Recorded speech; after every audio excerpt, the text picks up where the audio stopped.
हैं, कुछ रोड, हाँ सड़कों का काम अच्छा हुआ है। ठीक है। इस मामले में कहेंगे कि भारतीय जनता पार्टी की सरकार में सड़कों का काम बहुत अच्छा हुआ है। भ्रष्टाचार कुछ हद तक अंकुश लगा ऑनलाइन करने पर इस तरह की जो तकनीकी दिक्कत है इन पर भी सरकार को ध्यान देना होगा। एक ना जो कमल जी ने तकनीकी बात कही, जैसे मुख्यमंत्री जब मनोहर लाल जी हरियाणा में आए तो सीएम विंडो लेके आए। वास्तविकता में वो बहुत अच्छी योजना थी, लेकिन उस सीएम विंडो का जो है अधिकारियों ने स्वयं इस ढंग से उसका प्रयोग किया भी उसका लाभ ना के बराबर लोगों को हुआ। उदाहरण के तौर पे हर शिकायत जब पटवारी से लेके डीसी तक की और उससे ऊपर की शिकायत जब सीएम विंडो पे जाने लगी तो नीचे वाला कोई भी कर्मचारी काम करने को तैयार नहीं होता था। और सीएम विंडो की जो वहां पे चंडीगढ़ में जब 4 लाख 5 लाख शिकायतें आ जाएंगी तो उसको देखेगा कौन? वो नीचे डाउनलोड कर दी जाती हैं, जिसकी शिकायत होती है उसी के पास चली जाती है। तो ये कई बार ये बात तो ये भी होता था कि जिस अधिकारी की शिकायत है वही उसका निपटारा करने वाला नहीं, उसी की कई बार तो ऐसा होता था एक्सिम की शिकायत है, जेई के पास उसका निपटान के लिए भेज दी जाती है क्योंकि वो कंप्यूटर ने उसके डाउनलोड में भेज देना है। तो उनको ये कहा गया था, हमने कई बार सुझाव भी दिए, अखबारों में लिख के भी दिया, आप इसको पहले डिस्ट्रिक्ट लेवल तक एक सीएम विंडो डिस्ट्रिक्ट लेवल तक कर दो। पहली बात तो डिपार्टमेंटल कर दो, डिपार्टमेंट के बाद आप उसको डिस्ट्रिक्ट लेवल कर दो और थर्ड स्टेप पे जो सीएम विंडो पर चंडीगढ़ पहुंचे उसको थारो चेकअप करो और उसके खिलाफ कार्रवाई करो। आज तक सीएम विंडो में केवल देरी के नाम पे कुछ अधिकारियों के विरुद्ध कार्रवाई हुई है, अभी आपने उसका निपटान करने में देरी कर दी, लेकिन उसके बारे में कोई ज्यादा पुख्ता किसी भी अधिकारी के खिलाफ नहीं हुआ और वो स्कीम भी फेल होकर रही है। सर जैसे तकनीकी की बात ही कर रहे थे हम, क्योंकि सरकार का पूरा फोकस है कि तकनीक पे जोर दो। उन्होंने लगभग 100 के करीब ऐसी योजनाएं हैं जो ऑनलाइन भी की हैं, पर वही बात घूम फिर के आती है कि इसका लाभ होता कि नहीं होता। अब प्रॉपर्टी जो सर्वे है उसमें भी लोगों को दिक्कत का सामना करना पड़ रहा है। जो मकान मालिक थे उसे सर्वे के अंदर जो मकान मालिक हैं उसकी बजाय जो किराएदार थे उनको मालिक दिखा दिया। हर नगर परिषद नगर पालिका में इसी को लेकर के हल्ला भी मचा हुआ है, विपक्ष भी हमलावर है कि जो कंपनी को ठेका दिया गया वो कंपनी ने मोटे पैसे ले लिए, लेकिन सर्वे ठीक से नहीं हुआ। अब वो कैंप लगा रहे हैं, लेकिन कैंप में भी कुछ नहीं होता। 2 दिन कैंप लगाते हैं, अब 50,000 प्रॉपर्टी सर्वे गलत है तो 2 दिन में वो ठीक कैसे हो जाएंगे? हर जगह बड़े बड़े होर्डिंग लगा दिए कि प्रॉपर्टी सर्वे का कैंप लगेगा कि उसमें आप ठीक कराओ, पर वहां जब लोग जाते हैं तो वही दिक्कत है कि ठीक करने वाला कोई है नहीं, उनका सर्वर नहीं चलता। तो इस तरह की दिक्कत तो धरातल पे है।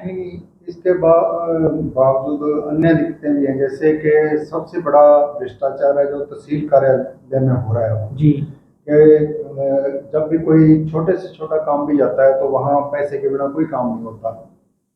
हालांकि जो स्टैंप लगाता है वो भी कहता है कि 200 रुपये दो, अगर बड़े अधिकारी लेते हैं तो ही उसकी हिम्मत होती है कि मेरे को भी 200 उसमें भूपेंद्र जी पता नहीं इस सरकार की क्या मजबूरी है। ये सरकार एक स्कीम लेके आई थी, एक योजना लेके आई थी। प्रॉपर्टी आईडी में क्या होता है, रजिस्ट्री में क्या होता है, एक व्यक्ति मैंने अपनी प्लाट बेचना है, आपने खरीदना है।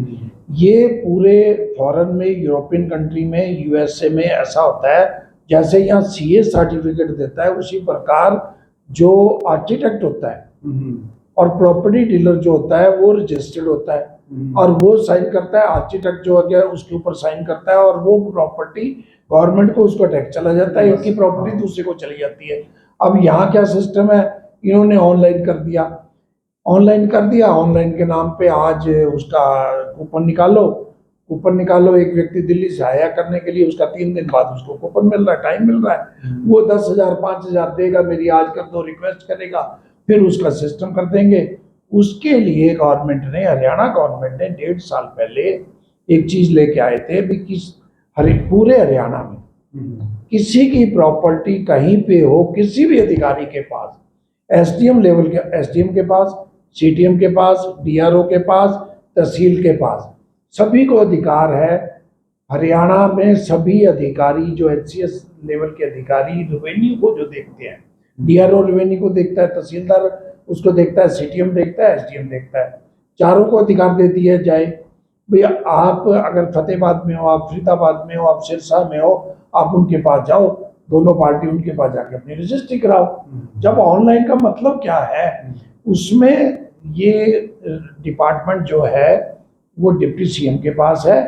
अब ये कहते हैं भी उस पे ऊपर मुख्यमंत्री लागू करना चाहते हैं, डिप्टी सीएम नहीं करना चाहते। ये इनकी इंटरनल की बात है, क्यों नहीं लागू करना चाहते, ये इसमें अड़चन है। देखो, अति हर चीज की बुरी होती है। टेक्नोलॉजी के नाम पर जो अति हरियाणा में हुई है उससे जनता त्रस्त है। प्रॉपर्टी आईडी, मेरी प्रॉपर्टी 50 साल से 100 साल से मैं बैठा हूँ, प्रॉपर्टी आईडी जो करने आया उसमें मान लिया किराएदार बैठा है या कोई और है, उसके नाम कर गया, ये दिक्कत है। सबसे बड़ी उसके नाम कर गया, वो ठीक करवाने जाता है, मेरे कागज देख लो, उसके 5-5, 10-10 हजार रुपए रिश्वत मांग रहे हैं। नहीं, अब तो जो फैमिली आईडी है, फैमिली आईडी में भी यही है, जी वो ठीक ही नहीं करवा पाता बंदा कि एक बार करेक्शन करा ली, दूसरी बार होगी नहीं, वो गलत कर देते हैं। जो कंप्यूटर वाले लड़के हैं उनको भी नहीं पता होता उसमें करना क्या है, वो एक बार गलत होगी उसके बाद लॉक हो जाती है, होती नहीं। ये चीजें है ना। अब एक चीज और है, जब सारा कुछ अब ब्यूरोक्रेसी क्यों बढ़ी हरियाणा में, क्योंकि उन्होंने क्या किया, पहले होता था भी पॉलिटिशियन जिम्मेवारी लेते थे, कोई मुख्यमंत्री होता था वो अपने इलाके के लोगों को जानता था, वो जानता था, उसको पता होता था भी ये काम कैसे होगा, ये सड़क कैसे बनेगी, ये कैसे बनेगी। अब सब कुछ अधिकारियों पे छोड़ दिया। मेरा ये मानता है पिछले 4 सालों में सिरसा में 5 डिप्टी कमिश्नर आए हैं। एक डिप्टी कमिश्नर को, सिरसा जिला 100 किलोमीटर लंबा है, 323 से ज्यादा गांव हैं, 7 ब्लॉक हैं, शहर है। अगर एक बार वो राउंड लगाएगा, मान लिया भी हफ्ते में वो 10 गांव में भी जाएगा, तो वो राउंड ही नहीं लगा सकता।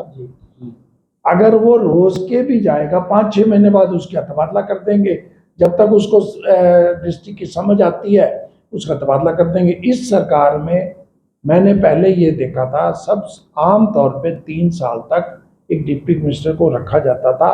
आप सिरसा की भी बात कर लें, जो डिप्टी कमिश्नर 3 साल रहे हैं उन्होंने कुछ ना कुछ नई योजना, नया डिस्ट्रिक्ट के लिए काम किया है। अब जो 6 महीने रहेगा उसको समझ ही नहीं आएगी। सर, एक चीज और हमने भी कई बार चलाई है, वो अपने अखबार में भी लिखी है, जब सीएम का दौरा था, सिरसा में आए थे जनसंवाद करने के लिए, कि मुख्यमंत्री, हरियाणा की बात कर रहा हूं मैं, सेंट्रल गवर्नमेंट की नहीं, कि सीएम घोषणाएं तो बहुत कर देते हैं पर घोषणाओं पर काम नहीं होता। वो आपने भी कई बार बताया कि सिरसा जिले से संबंधित अगर देखें तो ऐसी 1 दर्जन से ज्यादा घोषणाएं हैं जो मुख्यमंत्री द्वारा की गई, लेकिन उन पर आज तक काम नहीं हुआ, अधिकारियों ने उसे अनफिट करा दिया। एक चीज और है, मजेदार बात है, हम अपने दर्शकों को भी बता दें, आपको भी बता दें, भाई जो भी मुख्यमंत्री मनोहर लाल जी जो घोषणा करते हैं, अब वो उन्होंने एक सिस्टम बना रखा है, वो अपने कार्यकर्ताओं से जो डिमांड होती है वो 2 दिन 3 दिन पहले मंगवा लेते हैं, फिर वो अधिकारियों को भेजते हैं।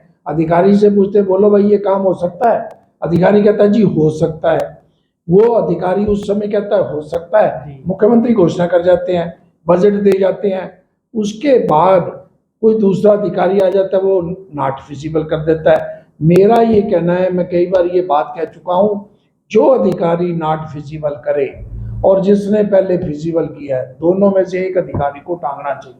एक के खिलाफ कार्रवाई होनी चाहिए। मैं आपको 1 दर्जन नहीं, सिरसा में ओडा में आए लगभग 1 साल पहले 65 घोषणाएं की, एक भी घोषणा पे काम चालू नहीं हुआ। भारतीय जनता पार्टी वाले वो लंबी बातें करेंगे, वो भारतीय जनता पार्टी वाले करेंगे जी हमने राम मंदिर बना दिया।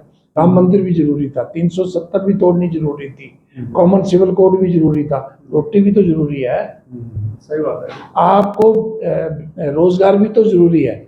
जो मैं मुख्यमंत्रियों वाली पे बात कर रहा था घोषणाओं पे, मैं 1 दर्जन घोषणाएं कमल जी ऐसी बता सकता हूँ जो घोषणा एक मुख्यमंत्री की नहीं है, 3-3 मुख्यमंत्रियों की है। सबसे पहली घोषणा सिरसा में जो पुराना सिविल हॉस्पिटल है, पुराना सदर थाना है, पुरानी नहर कॉलोनी है, चौटाला साहब ने उसकी घोषणा की थी, वहाँ मल्टी कम्प्लेक्स बनाएंगे, पार्किंग बनाएंगे, पार्क बनाएंगे।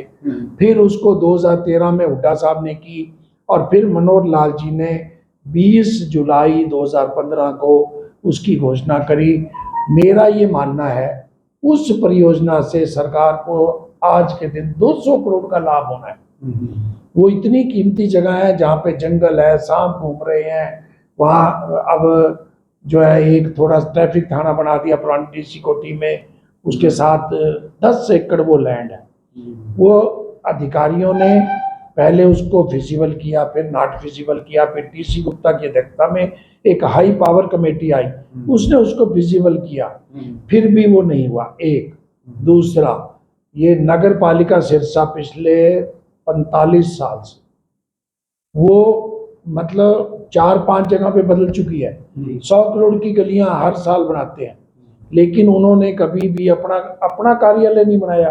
अब वो कोई बात करेंगे तो क्यों नहीं बना रहे, कमीशन का खेल है। गली 3 महीने में बन जाएगी, कार्यालय 3 साल में बनेगा, क्यों बनाए हम 3 साल वाला काम। उनका भी नींव पत्थर कई बार रखा जा चुका है। उनका नींव पत्थर चौटाला साहब ने किया था, मैं वहां मौजूद था, खैरपुर के अंदर। उसके बाद जो मुख्यमंत्री थे, उसके बाद मनोहर लाल जी ने उसका घोषणा करी। ऐसे ही सिरसा की ट्रैफिक की समस्या के लिए एक बाजेका से लेके जमाल रोड तक एक 10 करोड़ रुपए की घोषणा मुख्यमंत्री ने करी 2018 में। उसको पहले फिजिबल किया, फिर नॉट फिजिबल कर दिया। तो ये जो चीजें हैं, जब तक मेरा ये मानना है मुख्यमंत्री स्वयं एक हफ्ता, 22 जिले हैं, एक हफ्ता एक जिले में लगाएं, उसकी अपनी पुरानी घोषणाओं को सबको साथ बिठाएं, सिविल सोसाइटी को साथ बिठाएं, सारे अधिकारियों को साथ बिठाएं, सारी पार्टियों के लोगों को। आपको क्यों कोई बात कांग्रेस वाला अच्छी बात बता सकता है। अब सिरसा में 2006 में उमा शंकर जी के टाइम में सिटी बस शुरू हो गई थी, बाद में और शहरों में शुरू होगी, करनाल में होगी, सिरसा में बंद होगी। तो ये जो चीजें हैं, जैसे कि अंदर वाला जो रेलवे ओवरब्रिज बनना था, उसका क्या चल रहा है? नहीं, वो हाँ, रेलवे ओवरब्रिज 2015 में रेलवे ओवरब्रिज के लिए 25 करोड़ रख दिया गया। अच्छा, पैसे रख दिए गए, ड्राइंग पास होगी, बाद में नॉट फिजिबल कर दिया, बाद में कहा यहाँ तो नहीं बनाएंगे, बाहर वाले पे, छतरगढ़ पट्टी वाले पे बनाएंगे। तो ऐसे करके मेरा ये फिर कहना है, आपने जो योजनाएं सिरसा के लिए, पूरे हरियाणा के लिए जो योजनाएं बनाई हुई हैं, उनको सोच समझ के बनाओ, उनको इम्प्लीमेंट करो। अधिकारी, अब सिरसा में 2000 करोड़ की एक प्रॉपर्टी है जो हाउसिंग बोर्ड ने बनाई थी। पिछले 20 सालों में वो प्रॉपर्टी जीरो उसकी कीमत कर दी अधिकारियों की वजह से। 19 सेक्टर के हाउसिंग बोर्ड के 1000 जो है वो बने हुए हैं। ये हर शहर में है। सिरसा शहर में 500 एकड़ कीमती जमीन पर लोगों का कब्जा है, और अभी भी 100 एकड़ जमीन पड़ी है।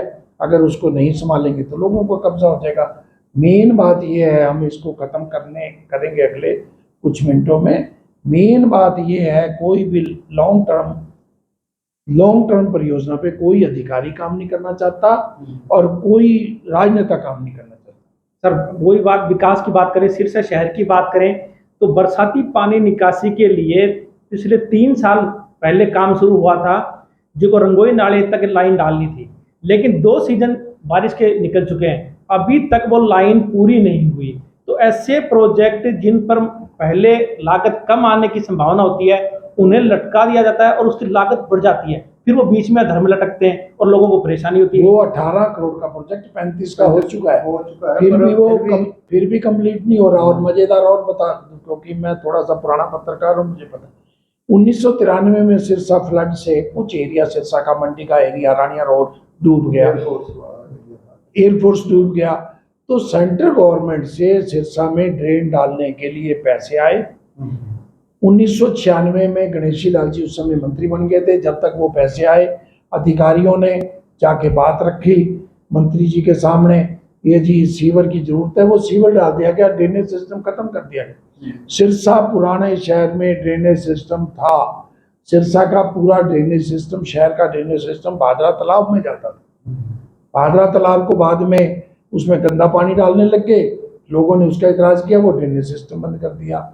ये लॉन्ग टर्म प्लानिंग, जब तक लॉन्ग टर्म प्लानिंग नहीं होती, मैंने एक ऑर्डर करवाया था जिसमें कोई भी गली उखाड़ने से पहले नगर पालिका सभी विभागों से को सूचना करेगी, भी आपने कोई तार डालनी है तो तार डाल लो, आपने कुछ और करना है तो और कर लो, ताकि उसकी दिक्कत ना आए। उसको हमने कोर्ट से भी ऑर्डर करा दिए, लेकिन किसी ने इम्प्लीमेंट नहीं किया। तो ये सारी लोगों को साथ लेके, और विपक्ष को और पक्ष को मैं अंत में एक ही बात कहना चाहता हूँ, आप इसको समाप्त करने से पहले, जो अच्छी चीजें हैं उस पे एक राय बनाएं, और सरकार में जो व्यक्ति है वो ये सोचे भी आज बीजेपी की सरकार है, भी कांग्रेस का आदमी, आम आदमी पार्टी का आदमी, के नुमाइंदे इनेलो का आदमी, वो हमें कोई अच्छी सुजेशन दे सकता है। क्योंकि पुराने जमाने में जो लोग होते थे उनको रास्तों का पता होता था, उनको पानी के बहाव का पता होता था, उनको ये पता होता था भी ये पानी कहाँ से जाए। सरस्वती से लेके लोगों को ये पता था, जो घग्गर नदी का ये जो घग्गर ड्रेन बनी है, जो रंगोई नाला बना है, ये पुराना उसका रास्ता था। तो ऐसी चीजें जो पुराने लोगों से साथ लेके चले सरकारें और अधिकारी भी साथ लेके चले, तभी सब कुछ ठीक हो सकता। ऐसा भाटिया जी, मैं भी विदेश में गया था ऑस्ट्रेलिया में, तो वहाँ मैंने देखा जो उनके पानी के बहाव थे ना, उन्होंने बंद नहीं किए। कितने बड़े शहर डेवलप हो गए, वो पानी जो बारिश का पानी है ना, तो उसके लिए वो नाले ऐसे ही वो नेचुरल बहाव अगर आप बंद नहीं करेंगे, वो कभी आती नहीं वहाँ समस्या। अब सिरसा का नेचुरल बहाव भादरा तालाब की ओर था। हाँ, 1884 में रेलवे लाइन बनी। आज भी अगर आप ऑटो मार्केट की साइड में जाएं, खन्ना कॉलोनी और बस अड्डे के बीच में से, आज भी वहां पुल बना हुआ, वो रंगोई का नेचुरल बहाव था।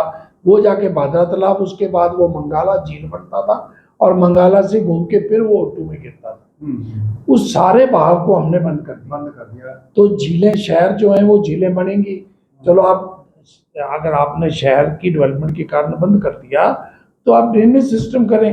नहीं, उसका अल्टरनेटिव रखना चाहिए था, कहीं ना कहीं के पानी कहाँ इकट्ठा होगा जाके ये, और वहां से ऐसा है ना जी, रखेगा तो अगर कोई मास्टर प्लान होगा 20 साल, 30 साल, 40 साल, 50 साल का कोई विजन होगा। यहाँ तो विजन ये है, जो बीजेपी सरकार बनी है उसको ये लगता है कि हम घोषणाएं कर दें, ये कुछ काम कर दें, लोगों को बना लें। कांग्रेस का भी यही हालात था, सारी सरकारों का ये हालात है। उनको अपने सिस्टम बदलने पड़ेंगे, सबको साथ लेके चलना पड़ेगा, तभी बड़ी बात बाटे ये होती है कि जो पार्टियों की सरकारें हैं वो आती जाती रहती हैं, सबसे बड़ी जिम्मेवारी होती है अफसरशाही की। क्यों, उन्होंने 40 साल तक अपना नौकरी करनी होती है। एक बात कह दें कि राज उन्हीं का होता है, अधिकारियों का। पर दुर्भाग्य यही है भूपेंद्र जी की इस सरकार के अंदर सबसे ज्यादा यदि किसी की चली है तो अफसरों की चली है। अफसरों की चली है। उन्होंने अपनी मनमर्जी से काम किया है, ना उन्होंने लोगों की राय ली है, ना कोई और किया है। देखो, इसमें जो अधिकारियों का हम मान सम्मान करते हुए ये कहते हैं अधिकारी पढ़ के आता है, अधिकारी को कुछ चीजों को पता होता है, लेकिन अधिकारियों को हर चीज का पता नहीं होता। मैं एक उदाहरण देके इसको खत्म करेंगे। 1993 में जब फ्लड आया, पी राघवेंद्र राव यहाँ डीसी थे, और जो कौशिक थे, बीबी कौशिक एसडीएम थे। बीबी कौशिक ने उनको जाके ये कह दिया जी कोठी खाली करो, ये पुराना डीसी की कोठी खाली करो, यहाँ पानी आ जाएगा। इतने में वैद्य महावीर प्रसाद, हम कुछ पत्रकार वहां पहुंचे, हमने कहा जी क्या कर रहे हो? कह जी यहाँ पानी आ जाएगा। हमने कहा भी पानी तो यहाँ तब आएगा जब सिरसा 10 फुट डूब जाएगा, ये सबसे ऊंची जगह है। वो क्योंकि नया अधिकारी को पुराने लोगों से, जो अधिकारी आएंगे उनको पुराने लोगों से, पुराने नक्शों से, पुरानी चीज़ों से उसका सारा सर्वे करना चाहिए। इसके लिए समय लगाना चाहिए, तभी जाके ये ठीक चीज़ें हो सकती हैं। ठीक है, धन्यवाद भाटिया जी और कमल जी, आपका धन्यवाद जी। सभी दर्शकों को मैं धन्यवाद करना चाहूँगा कि उन्होंने आज की परिचर्चा सुनी और उस पे जो उसका